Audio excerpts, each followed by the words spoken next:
ये तो सिर्फ ट्रेलर है, पिक्चर तो अभी बाकी है मेरे दोस्त। তো চলো ভিডিওটা প্রথম থেকে শুরু করি। সো হ্যালো সবাইকে, তোমরা হয়তো আমাকে এতদিন পর দেখে অবাকই হবে যে আমি হঠাৎ করে কোথা থেকে চলে আসলাম। অ্যাকচুয়ালি মাঝখানে কোনো ভিডিও করা হয়নি অনেক রকম কারণে, সেটা না হয় অন্য কোনো ব্লগে আমি শেয়ার করব। যাই হোক, লাস্ট তোমরা নর্থ সিকিমের আমার ট্রাভেল সিরিজটা দেখেছিলে, নর্থ সিকিমের ভিডিও। তো তারপরে সেটা হয়ে গেছে প্রায় 6-7 মাস। তো তারপরে তার মিডিলে তো আমি কোনো ক্যামেরা অনই করিনি।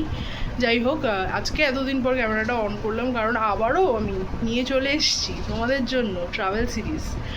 আজকে আমরা একটা জায়গায় ঘুরতে যাচ্ছি, তো ধীরে ধীরে আমি তোমাদেরকে সব কিছু বলবো, প্রকাশ করব। তোমরা মানে আমাকে দেখে বুঝতে পারছো কি না জানি না, বাট আমার গলার আওয়াজ শুনে তোমরা নিশ্চয়ই বুঝতে পারবে যে আমার কি পরিমাণ ঠান্ডা লেগেছে। প্রচণ্ড ঠান্ডা, সেই মহালয়ের দিন থেকে আমার এই ঠান্ডা চলছে। তো যাই হোক, আজকে থেকে একটা ট্রাভেল সিরিজ শুরু হচ্ছে। মা বাবা ওই ঘরে রেডি হচ্ছে, ক্যাব আমি বুক করব রেডি হয়ে গেলেই। আর আমরা এবার যাচ্ছি বলতে গেলে একটু, এবার আর নর্থ বেঙ্গলের সাইডে আমরা যাচ্ছি না। আর নর্থ বেঙ্গলের এখন যা সিচুয়েশন দেখলাম, তারপরে তো আমার মনে হয় না 10-12 দিন মতন নর্থ বেঙ্গলে কোথাও যাওয়া যাবে। যাই হোক, আমরা যাচ্ছি হচ্ছে হিমাচল প্রদেশ। ধীরে ধীরে তোমাদের সব রিভিল করব। তো তোমরা দেখতে থাকো ব্লগটা। এই আগের বারের মতন এইবারের ব্লগগুলো ভীষণ ভীষণ ভালো হবে। আমি সব কিছু দেখানোর চেষ্টা করব, সব রকম ভিডিও করার চেষ্টা করব। তো যাই হোক, চলো তাহলে তোমাদের সাথে আবার বেরিয়ে দেখা হবে। ক্যাব আসুক, ক্যাব বুক করবো। আর আমরা আজকে ট্রাভেল করব হচ্ছে হাওড়া থেকে, হাওড়া স্টেশন থেকে আমাদের হাওড়া নিউ দিল্লি রাজধানী এক্সপ্রেস আছে। অ্যাকচুয়ালি আমাদের টিকিটটা চণ্ডীগড় অবধি হওয়ার কথা ছিল, কিন্তু আনফর্চুনেটলি টিকিট না পাওয়ার কারণে দিল্লি থেকে ভায়া হয়ে আমাদের যেতে হচ্ছে। তো আমরা রাজধানী এক্সপ্রেস ধরবো 4:50 হাওড়া থেকে। তো সেই কারণেই এত তাড়াহুড়ো। এখন মোটামুটি ওই 1:30 মতন বাজে, আমরা 2টোর মধ্যে বেরিয়ে যাব। তো চলো তাহলে তোমাদের সাথে আবার বেরিয়ে দেখা হচ্ছে। আর তোমরা কিন্তু একদম এই সিরিজটাকে মিস করো না, ভীষণ ভালো হতে চলেছে। আর এই ভিডিওটায় বা এই ট্রিপটায় আমরা অনেকে মিলে যাচ্ছি, আমরা মাসিরা, আমার মামারা। তো আর একজন আমাদের সাথে একটা ছোট্ট খুদে সদস্য আছে। তো তোমরা দেখতে থাকো, আরও মজাদার হতে চলেছে ওকে নিয়ে। যাই হোক, তো চলো বেরিয়ে তোমাদের সাথে আবার দেখা হচ্ছে। তারপর ক্যাব চলে আসে আর আমরা বেরিয়ে পড়ি হাওড়া স্টেশনের উদ্দেশ্যে।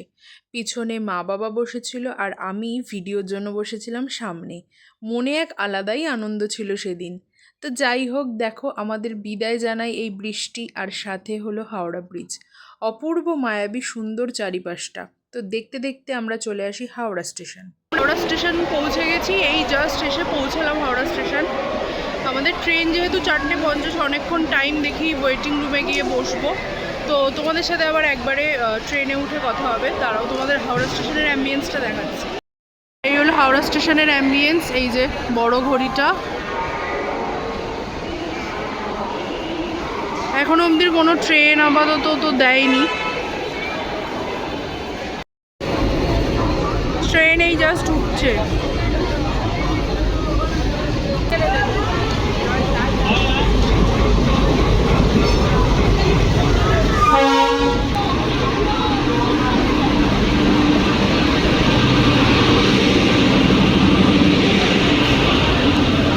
ট্রেন ছেড়ে দেওয়ার সাথে সাথে তোমাদের সাথে আলাপ করাই আমাদের সব থেকে ছোট সদস্য সুনুলা।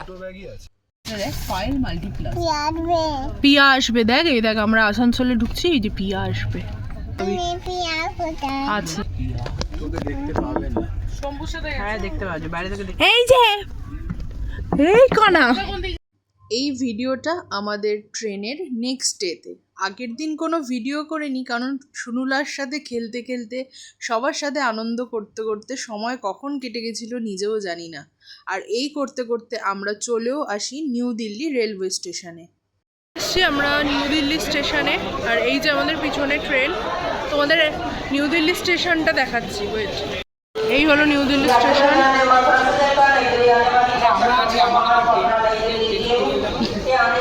আর এই যে আমাদের ট্রেন, হাওড়া নিউ দিল্লি রাজধানী এক্সপ্রেস। নিউ দিল্লি এসে পৌঁছালাম এখন জাস্ট। এসছি আমরা এখন নিউ দিল্লি স্টেশন। এই যে নিউ দিল্লির বাইরেটা, এটা অন্য কোনো অফিস মেবি।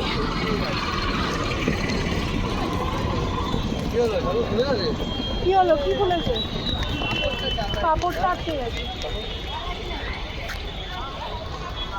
এই দাঁড়া দাঁড়া দাঁড়া, এই যে বাইরেটা, আর ওই যে নিউ দিল্লি স্টেশন। এই যে মাসি, সব মাসিগুলোকে ছেড়ে দিই। কি ব্যাপার, তুমি কি আমার কাছে আসবে? আসবে আমার কাছে?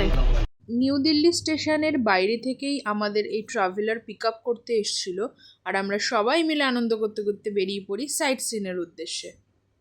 প্রচুর পায়রা এখানে, প্রচুর পায়রা। এই যে কি ভালো লাগছে না এই জায়গাটা, বল? এই জায়গাটা দারুণ লাগছে। হ্যাঁ দেখো শুনুলা, কি সুন্দর এই জায়গাটা। বাহ, যাবো।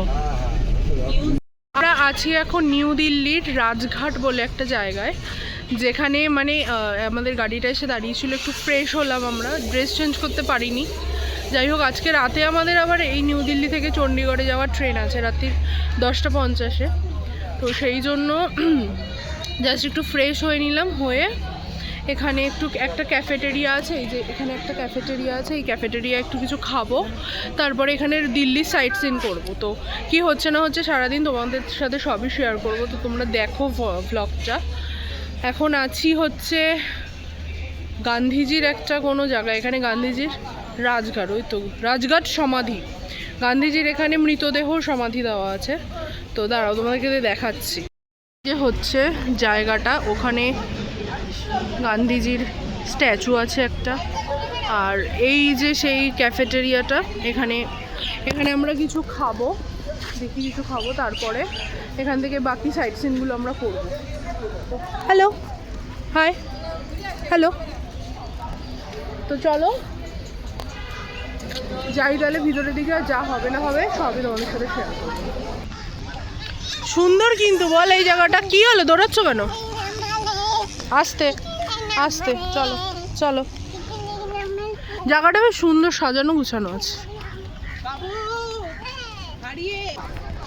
তোমাদের সামনে আমি একটা ভিউ দেখাচ্ছি, জাস্ট অসাধারণ ভিউটা, ভীষণ সুন্দর। তোমরা জাস্ট দেখো।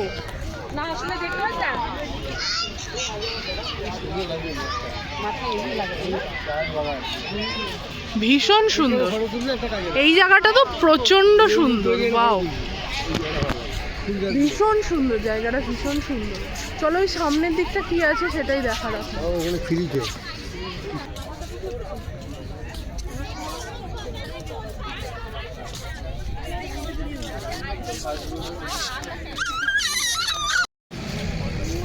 চলে এসছি একদম টপে, আর সেখান থেকে হচ্ছে এই যে সমাধিটা দেখা যাচ্ছে ওই দূরে, গান্ধীজির সমাধি। ভীষণ সুন্দর কিন্তু জায়গাটা, বলো, হেভি সুন্দর। আজকে নিউ দিল্লির ওয়েদারটা পুরো ফগি হয়ে রয়েছে, বাট ওয়েদারটা দারুণ, ঠান্ডা হাওয়া দিচ্ছে, হেভি সুন্দর।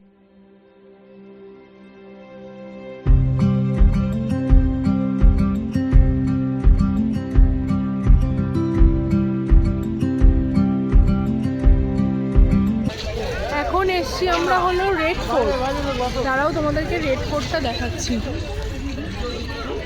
এই হলো রেড ফোর্ট, ভীষণ সুন্দর। আর এটা হলো রেড ফোর্টের টিকিট কাউন্টার, এখান থেকে টিকিট কেটে ভিতরে ঢোকা যায়। তো এখন টিকিট কাটবো, তারপরে ভিতরে ঢুকবো কিনা জানি না। কিছু কিছু লোক আমাদের বলছে যে ভিতরে ঢুকবো, আবার কেউ কেউ বলছে না ঢুকবো না, অন্য জায়গাগুলো ঘুরবো। দেখি এখন কি করি না করি। যাই হোক, বাট রেড ফোর্টটাও ভীষণ সুন্দর। এই প্রথম আমি দিল্লিতে আসা আমার, বাট ভীষণ সুন্দর রেড ফোর্টটা।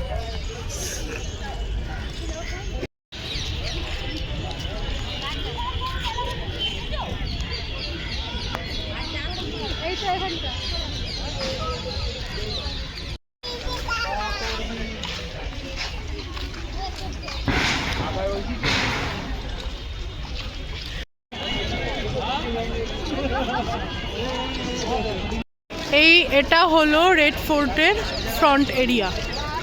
যেটা ওই যে দূরে যে দেখা যাচ্ছে ওই সামনে কামান টাইপের, ওখান থেকে মেবি দেখা যায়।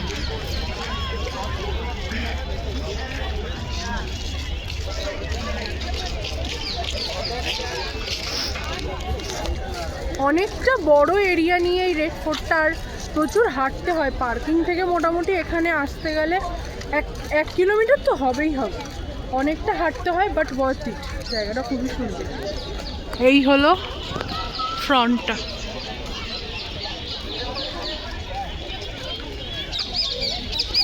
এটা হলো ওই ফ্রন্টটা।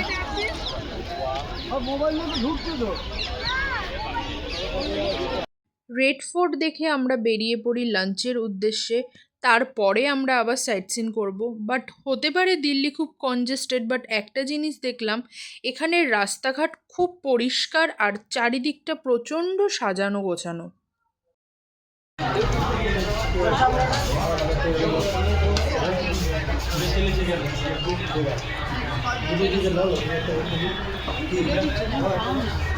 কি খাচ্ছিস? কি খাচ্ছিস বল? হ্যাঁ, মাংস। এসছি এখন কুতুব মিনার দেখতে। তো এখানে দেখো, আর ওই যে কুতুব মিনার। এখন প্রায় সন্ধে হয়ে এসছে বলতে কি বলবো, এখন 5টা বাজে। সূর্যটা জাস্ট অস্ত যাচ্ছে, দারুণ লাগছে দেখতে, দারুণ লাগছে।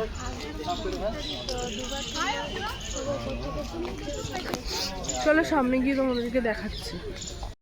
এখান থেকে জাস্ট কি সুন্দর লাগছে দেখো, জাস্ট মুখে রোদটা পড়ছে। আর এই যে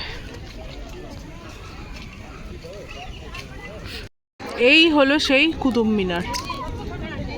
লিটারালি এরকম গলা উঁচু করে দেখতে হচ্ছে, খুব সুন্দর জায়গাটা। এখানে ওই সেই পুরোনো দিনের সব জিনিসপত্র, ব্রিটিশদের যুগের, ব্রিটিশদের আমি কি বলছি, সব মুঘলদের সময়ের সব জিনিস। ব্রিটিশ মানে কত পায়রা, দারুণ দারুণ দারুণ লাগছে। কুতুব মিনার দেখে বেরিয়ে গেছি, এখন যাব হচ্ছে লোটাস টেম্পল। তো চলো ওখানে গিয়ে তাহলে আবার তোমাদেরকে দেখাচ্ছি। কুতুব মিনার দেখে আমরা বেরিয়ে পড়ি নিউ দিল্লির জন্য, কারণ আমাদের চণ্ডীগড় যাওয়ার ট্রেনের টাইম হয়ে গেছিলো আর লেটও হয়ে গেছিলো অনেকটা। তাই রাস্তায় যেতে যেতেই আমরা দেখে নিয়েছিলাম ইন্ডিয়া গেট আর লোটাস টেম্পল, ভিতরে ঢুকিনি। তো তোমাদের সাথে আবার দেখা হবে ডিরেক্ট চণ্ডীগড় স্টেশনে। ভোর ভোর আমরা পৌঁছে যাই চণ্ডীগড় স্টেশনে। সেখানে আমাদের পিক আপ করতে আসে ট্রাভেলার, আর আমরা রওনা দিই সিমলার উদ্দেশ্যে। সেই ভিডিও তোমরা দেখতে পাবে নেক্সট ভিডিওতে। ততক্ষণের জন্য সবাই ভালো থেকো, সুস্থ থেকো, আর আমাদের খুদে সদস্যের মুখে শুনে নাও যে তোমাদের কি কি করতে হবে। আর কি করবে? লাইক কর, আর বল মনে থাকে যেন। হ্যাঁ।